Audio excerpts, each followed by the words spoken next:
Hello বন্ধুরা, সকলকে আমার আনন্দিত জয়গুরু। সবাই কেমন আছো বন্ধুরা? আশা করছি সবাই খুব ভালো আছো পরমপিতার দয়ায়। আমি আমার পরিবারের সবাই ভালো আছি পরমপিতার দয়ায়।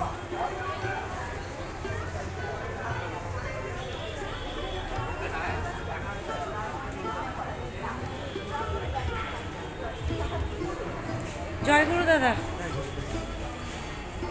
বন্ধুরা, রামপুরহাট স্টেশন থেকে যদি তারামায়ের মন্দিরে যাওয়া হয়, তো তারামায়ের মন্দিরে ঠিক আগেই যেখানে নামানো হয় সেখানেই সামনে রোডের ধারে আছে এই হোটেলটা। সম্পূর্ণ নিরামিষী আর আমাদেরই গুরু ভাই।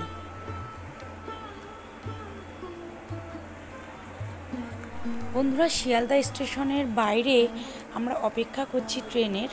তো কেননা ভেতরে প্রচণ্ড গরম, তাই আমরা বাইরে এসেছি, একটা জড়ি কিনে নিয়ে বসে পড়েছি সবাই মিলে। এখানটায় ভীষণ হাওয়া আছে। আর শিয়ালদা স্টেশনটা লাইটে এত সুন্দর লাগছে, আমি ভিডিও না করে বন্ধুরা থাকতেই পারলাম না। দেখো তোমরা, সত্যি কত সুন্দর লাগছে দেখতে। তেমন সুন্দর একটু হাওয়াও বইছে, ভীষণ ভালো লাগছে। দেখো আমরা সবাই ওই যে গোল করে বসে আছি, আর আমার বোনের মেয়ে আছে, ওকে নিয়েই আমাদের সময়টা কেটে যাচ্ছে। আর একটু পরেই আমাদের সময় হয়ে যাবে তারাপীঠ যাওয়ার ট্রেনে ওঠা। বন্ধুরা, আমরা ট্রেনে উঠেই পড়েছি, সবাই একসাথে বসেছি, খুব আনন্দ হচ্ছে। ট্রেনও ছেড়ে দিয়েছে দেখো। এবার অপেক্ষা কখন আমরা রামপুরহাট স্টেশনে পৌঁছাব।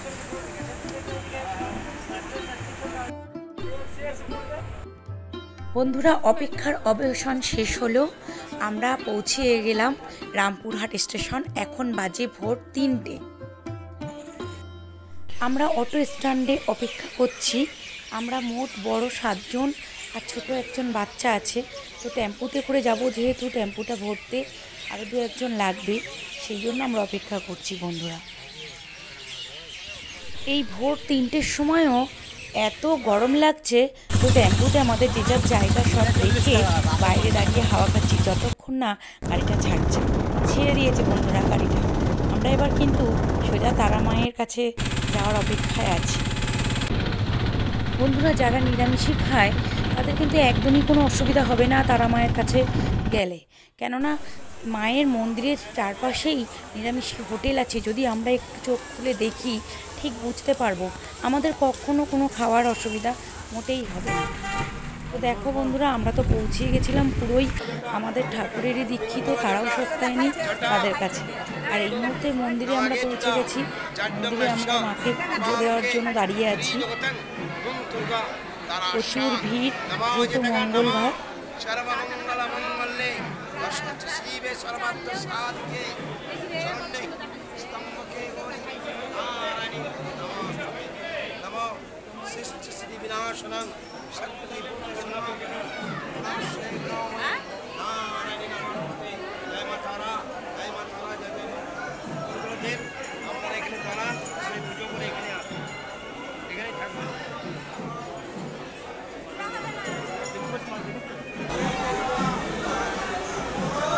মাকে ভালোভাবে পুজো দেওয়া হয়ে গেছে, দর্শনও হয়ে গেছে, কিন্তু বন্ধুরা সেই মুহূর্তে আমি ভিডিও করতে পারিনি, কারণ আমি নিজেই দেখতে এতই ব্যস্ত ছিলাম মাকে, যে আমি ভিডিওটা করে উঠতে পারিনি। সামান্য করেছি, তোমরা একটু দেখলে ভালো করে বুঝতে পারবে।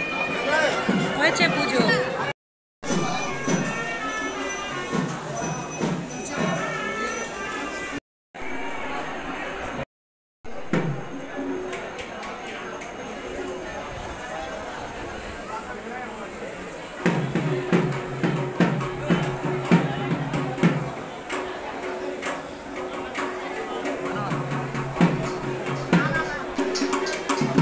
বন্ধুরা, আমাদের পুজো দিয়ে উঠতে যথেষ্ট বেলা হয়ে গেছে, কিন্তু এখনও প্রচুর ভিড় লাইনে। চারপাশে তো রৌদ্রের জন্য সবাই ঘুরতে পারছে না, যেখানে যেখানে ছাওয়া আছে লাইন বরাবর সবাই যাচ্ছে, ওই জন্য বুঝে উঠতে পারছে না। প্রচণ্ড ভিড় হয়েছিল, প্রচুর ভিড়।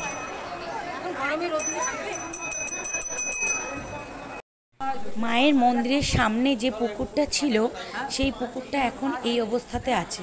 হয়তো পুকুরটা জলটা শুকিয়ে যায় নাকি মাটি কাটবে সেটা ঠিক আমি জানি না বন্ধুরা, কিন্তু আমি যখন আরও আগে এসেছি তখনও পুকুরটা খুব জলে ভরা ছিল। চলে এসেছি মা তারা শ্মশান দর্শন করতে বন্ধুরা।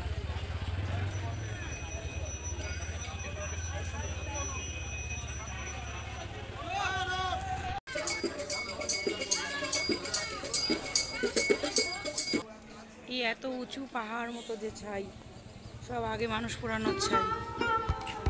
এখন তো কাঠের পোড়ানোই হয় না, ইলেকট্রিকের চুলিতে পোড়ানো হয়। ওই হলুদ বিল্ডিংটা ওটাই ইলেকট্রিকের চুলি।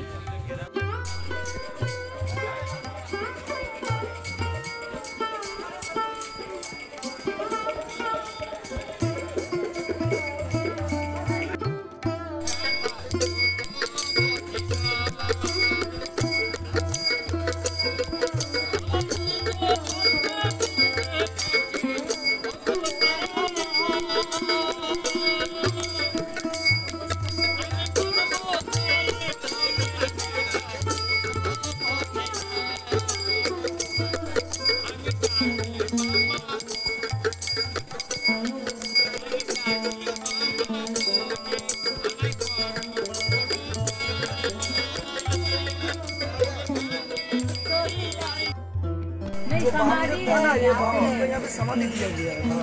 पीछे वाला मूर्ति है वहाँ पे। यहाँ पे पहले बहुत लोग आ जाओ इधर साइड।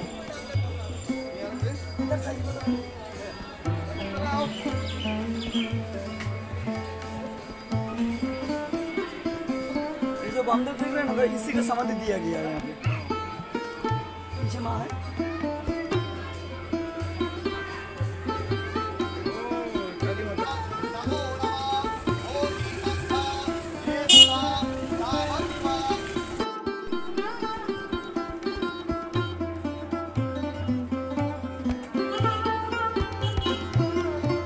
এগুলো ভিজিয়ে রাখা আছে কেন দাদা?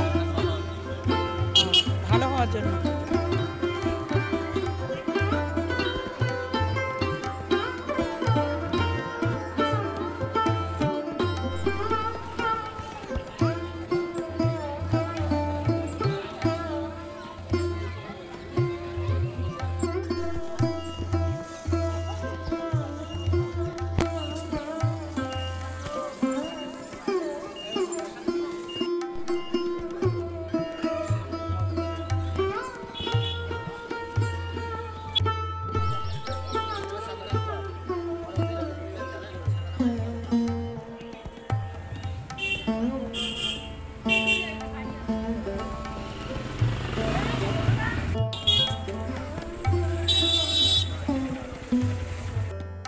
বন্ধুরা, এই হলো সেই নদী শ্মশানের পাশ দিয়ে বয়ে চলেছে।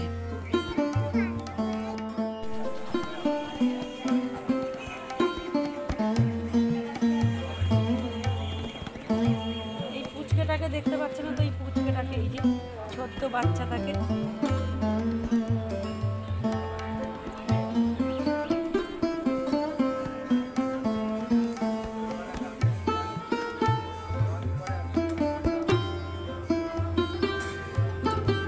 পরমপিতার রাতুল চরণে প্রত্যেকের মঙ্গল কামনা করে ব্লগটা এখানেই শেষ করলাম বন্ধুরা। সকলকে আমার আনন্দিত জয়গুরু।